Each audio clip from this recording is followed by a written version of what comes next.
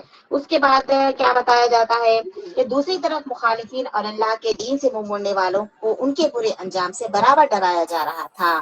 جو ایمان نہیں لائے، جو دین کے مخالف تھے، جو اللہ کے دین سے منہ موڑے ہوئے تھے، منہ موڑنے والے لوگ تھے، ان لوگوں کا کیا انجام ہونے والا ہے، یہ بھی اللہ تعالیٰ قرآن آیات کے ذریعے سے بتا رہا تھا. انہیں ان قوموں کے عبرتناک واقعات سنائے جا رہے تھے جنہوں نے ان سے پہلے غفلت اور انکار کی روش اختیار کی. روش یعنی طریقہ. ان لوگوں کو کیا ہے جو ایمان لائے، ایمان لانے کے بعد اگر ایمان لانے کے بعد تمہارے لیے یہ خوشخبریاں ہیں، تمہارے لیے جنت ہے، تمہارے لیے کیا ہے بہت ہی مرنے کے بعد بہت ساری خوشخبریاں ہیں. اس طرح کیا ہے اللہ تعالیٰ ان سے کیا ہے ان کو ہمت دے رہا تھا. پھر اس کے ساتھ ساتھ بھی کیا ہے صرف ان کو خوشخبریاں دے کر نہیں چھوڑ دیا، بلکہ مخالفین کے کیا حالات ہونے والے ہیں اور پہلے کے گزرے ہوئے انبیاء علیہ السلام کی جو قومیں تھی ان قوموں کا کیا انجام ہوا تھا اللہ ان کے رسولوں کو جھٹلانے کا.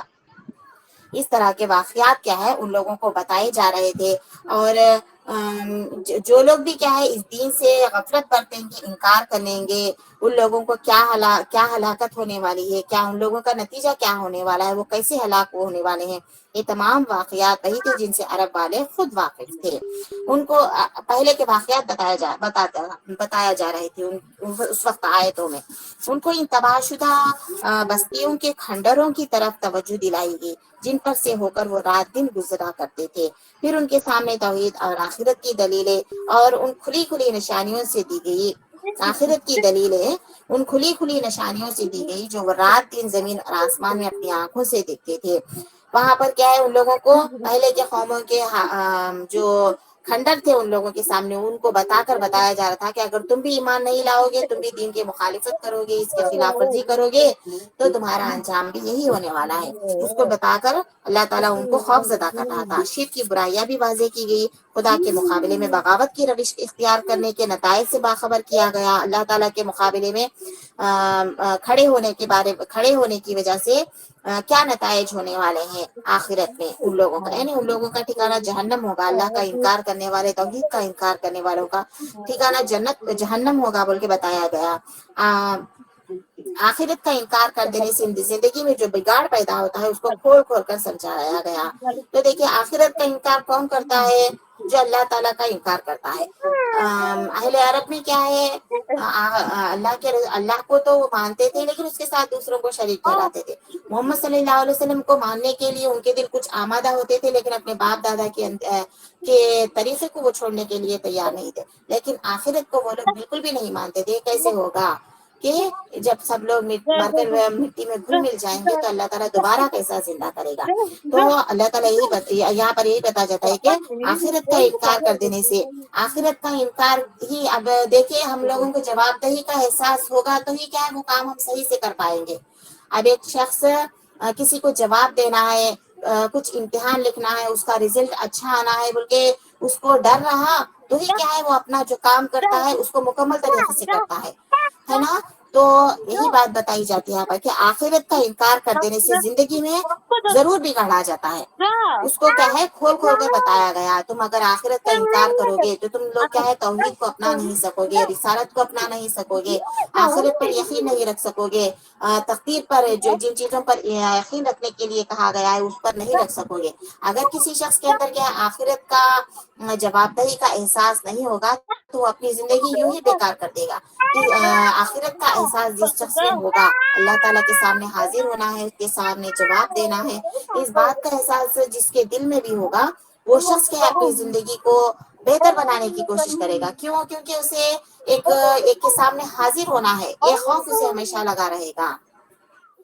اس کے جو آخرت کو انکار کر دینے کی جو نقصانات ہے زندگی گزارنے میں، تو اس کو کیا ہے کھول کھول کر ان آیتوں میں بتایا جا رہا تھا. اس وقت باپ دادا کی اندھی تقلید سے انسانیت کو جو نقصان پہنچتا ہے اس کی نشاندہی کی گئی ہے.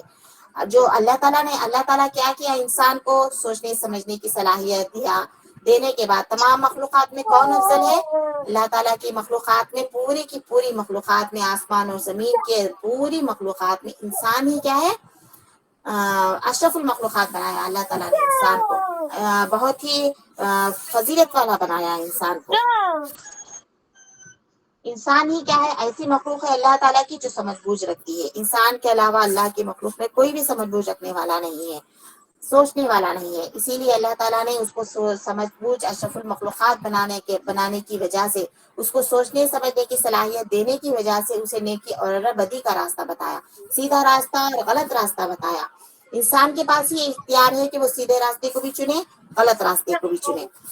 وہ جب اس کے پاس سیدھا راستہ معلوم ہو جائے تو اپنے باپ دادا کے دین پر رہا تو اسے پوچھی ہوگی، اللہ تعالیٰ اسے سوال ضرور کرے گا، تمہارے پاس سمجھ ہے، تمہارے پاس علم پہنچا تھا، دعوت پہنچی تھی دین کی، اللہ کا پیغام تمہارے پاس پہنچا تھا، تو تم باپ دادا کے یہ ہمارے باپ دادا کرتے ہیں، ہمارے خاندان کا رسم و رواج ہے بول کے تم لوگ کیا ہے ایسے کرو گے تو خدا کے ہاں تمہاری پکڑ بہت سخت ہوگی. کیونکہ اللہ تعالیٰ نے تمہارے پاس اختیار رکھا، سوچنے سمجھنے کی صلاحیت دی، پھر بھی تم اپنے باپ دادا کے اپنے خاندان کے طریقوں پر چلو گے تو تمہاری پکڑ لازمی ہوگی. آج کے دور میں بہت چلتا ہے، ہمارے خاندان کا یہ رواج ہے، ہمارے خاندان کا یہ طریقہ ہے بول کے کیا ہے بہت ساری رسموں کو، بہت سارے غلط عقیدوں کو، بہت سارے غلط کاموں کو کیا جا رہا ہے.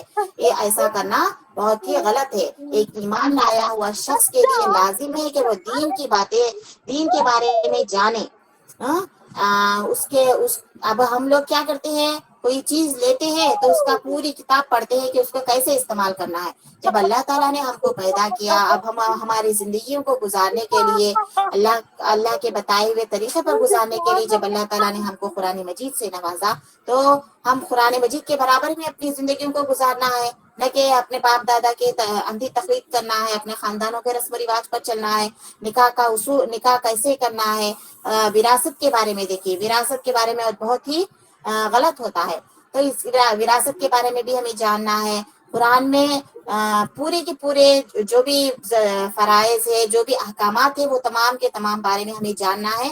اسی کے برابر کیا ہے ہم کو اپنی زندگی چلانے کی کوشش کرنی چاہیے. ہم کو ہمارے خاندانوں کی، ہمارے باپ دادا کی ان کے بتائے ہوئے طریقوں پر نہیں بلکہ اللہ کے طریقے پر چلنے کی نیت کریں گے تو انشاءاللہ ضرور اللہ تعالیٰ ساتھ دے گا. باپ دادا کی اندھی تقلید سے انسانیت کو جو نقصان پہنچتا ہے، آج پہنچتا ہے نا، اس بات کا مطلب معلوم ہوا، جہیز لیتے ہیں.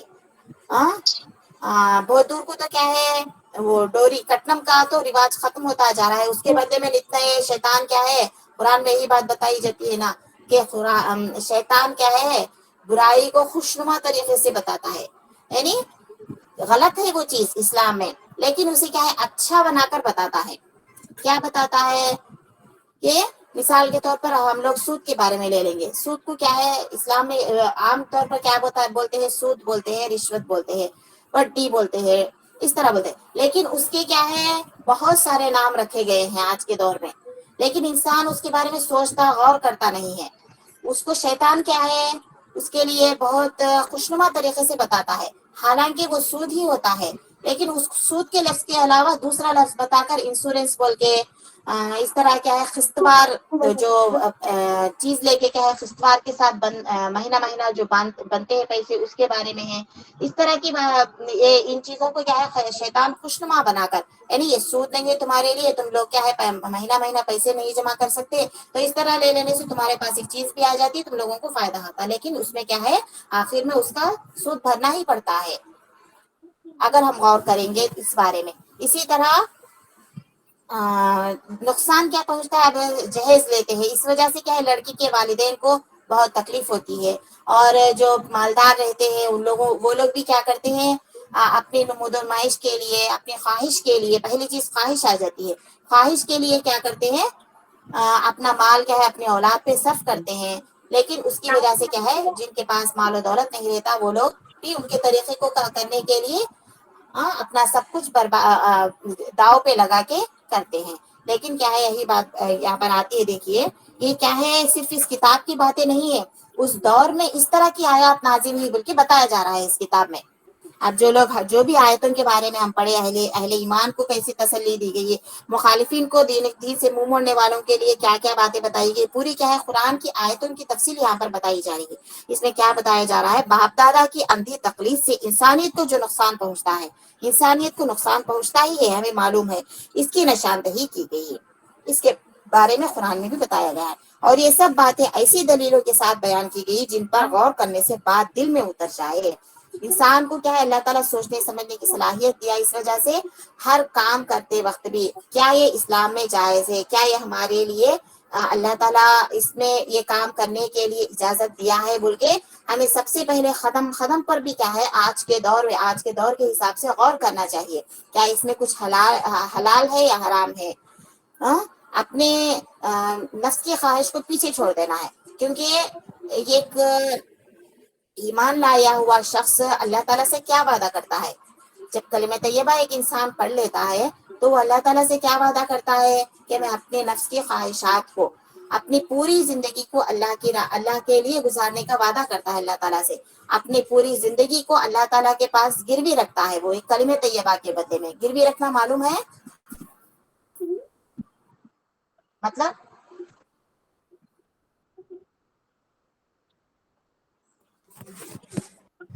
اب اس ہم کی لوگ بندگی کرنا ہے، اللہ کی بندگی کرنا ہے۔ نہیں بندگی نہیں آتا، گروی رکھنا بولے تو اب ہم لوگ اب ہمارے کو پیسوں کی ضرورت رہتی ہے تو کیا کرتے اپنا زیور لے جا کے سونار کے پاس رکھتے، کوئی چیز رکھ کے کوئی چیز لینا اس کے بدلے۔ ہم لوگ سونا رکھ کے، چاندی رکھ کے، کچھ رکھ کے کیا ہے ہم لوگ پیسہ لیتے ہیں۔ ویسا کیا ہے اللہ تعالیٰ جب ایک انسان کلمہ طیبہ پڑھ لیتا ہے تو اللہ تعالیٰ کے ہاں اپنی جان کو گروی رکھ دیا اس کلمہ طیبہ کے بدلے میں۔ اللہ تعالیٰ کے پاس ہماری جان امانت ہے، ہاں تو اب ہم لوگ کوئی چیز امانت ہے ہمارے پاس تو اسے کیا کرتے ہیں ہم لوگ حفاظت سے رکھتے ہیں نا۔ ویسے ہی کیا ہے اللہ تعالیٰ کے پاس ہماری امانت ہے تو ویسا کیا کرنا ہے ہم لوگوں کو اللہ کے بتائے ہوئے احکام کے برابر ہی ہر وقت بھی ہر قدم بھی پھونک کر رکھنا ہے۔ اللہ کے احکام کے برابر زندگی گزارنے کے لیے ہم لوگوں کو سوچنا ہے کیسا ہے ہر قدم پہ بھی کیا یہ کام صحیح ہے ہمارے لیے یا غلط ہے، کیونکہ شیطان کیا ہے انسان کے پیچھے لگا رہتا ہے، اس کو کیا ہے اچھا غلط کام کو بھی اچھا کر کے بتاتا ہے، خوشنما بنانا یعنی غلط ہے وہ کام کرنا، اسلام میں حرام ہے ناجائز ہے کرنا تو اللہ تعالیٰ کے ناپسندیدہ کاموں میں سے۔ پھر بھی کیا ہے شیطان کیا کرتا ہے انسان کو اس کو اچھا کر کے بتاتا ہے، اچھا رنگین کر کے بتاتا ہے، جس سے کیا ہے انسان کیا ہے اس کے پھندے میں پھنس جاتا ہے، لیکن اس کی سوچ میں بھی نہیں آتی کہ وہ غلط کام کر رہا ہے۔ مخالفین اور دیگر اور منکرین جو اعتراضات کرتے تھے ان کے معقول جواب دیے گئے، یعنی مخالفین اور منکرین انکار کرنے والے، حق کا انکار کرنے والے، مخالفت کرنے والے جو بھی اعتراضات ہے، جو بھی کیا ہے سوالات کر رہے تھے اس کے بارے میں کیا ہے جوابات دیے جا رہے تھے۔ اس وقت کے دور میں وہ جو شبہات پیش کرتے تھے، جو شک کی باتیں ان کو سامنے آ جاتی تھی ان کو بھی دور کیا گیا تھا، غرض کے ان تمام الجھنوں کو صاف کیا گیا جن میں وہ خود گرفتار تھے۔ یعنی اللہ تعالیٰ نے کیسی آیتیں نازل کی اس وقت کیا ہے شک و شبہات میں پڑے ہوئے تھے، آخرت کے بارے میں کیسے زندہ کرتا، اللہ تعالیٰ کیا کرنے والا ہے، ایسا آخرت کے بارے میں کیا ہے اہل عرب زیادہ سوال کرتے تھا، ہر چیز کے بارے میں بھی کیا ہے جب وہ سوال کا جواب ٹھیک سے مل جاتا تو پھر اور ایک سوال ڈھونڈ لیتے تھے۔ اس طرح کیا ہے جو بھی سوال وہ ڈھونڈتے تھے، جو بھی الجھن ان کے دل میں ان کے دماغ میں آتی تھی اس کو کیا ہے ختم کرنے کی آیتیں نازل ہوتی تھی، لیکن اس پوری مدت میں مخالفت اور دشمنی برابر بڑھتی ہی گئی، کیونکہ وہ وقت کیا ہے وہ دور بہت ہی شروع کا دور تھا، ان لوگوں کے دل کیا ہے اس دین کو قبول کرنے کے لیے تیار نہیں تھے، ان لوگوں کے سوالوں کے جواب دیے جاتے تھے پھر بھی ان لوگوں کے دل مطمئن نہیں ہوتے تھے، پھر کیا ہے وہ لوگ جو ایمان لائے ہوئے تھے ان لوگوں پر ظلم و زیادتی کرتے رہتے، بڑھتے ہی چلا جا رہا تھا۔ یہ تیسرا دور ایسا تھا اللہ کے رسول صلی اللہ علیہ وسلم کے ساتھ، مکی دور کا۔ سمجھ میں آیا؟ کچھ تو ڈاؤٹس ہے تو پوچھیے، اور بھی ہے نا، آگے پڑھیں گے۔ کیا بہت سے کم لوگ جوائن ہوتے ہیں، کم ہو گئے ہیں؟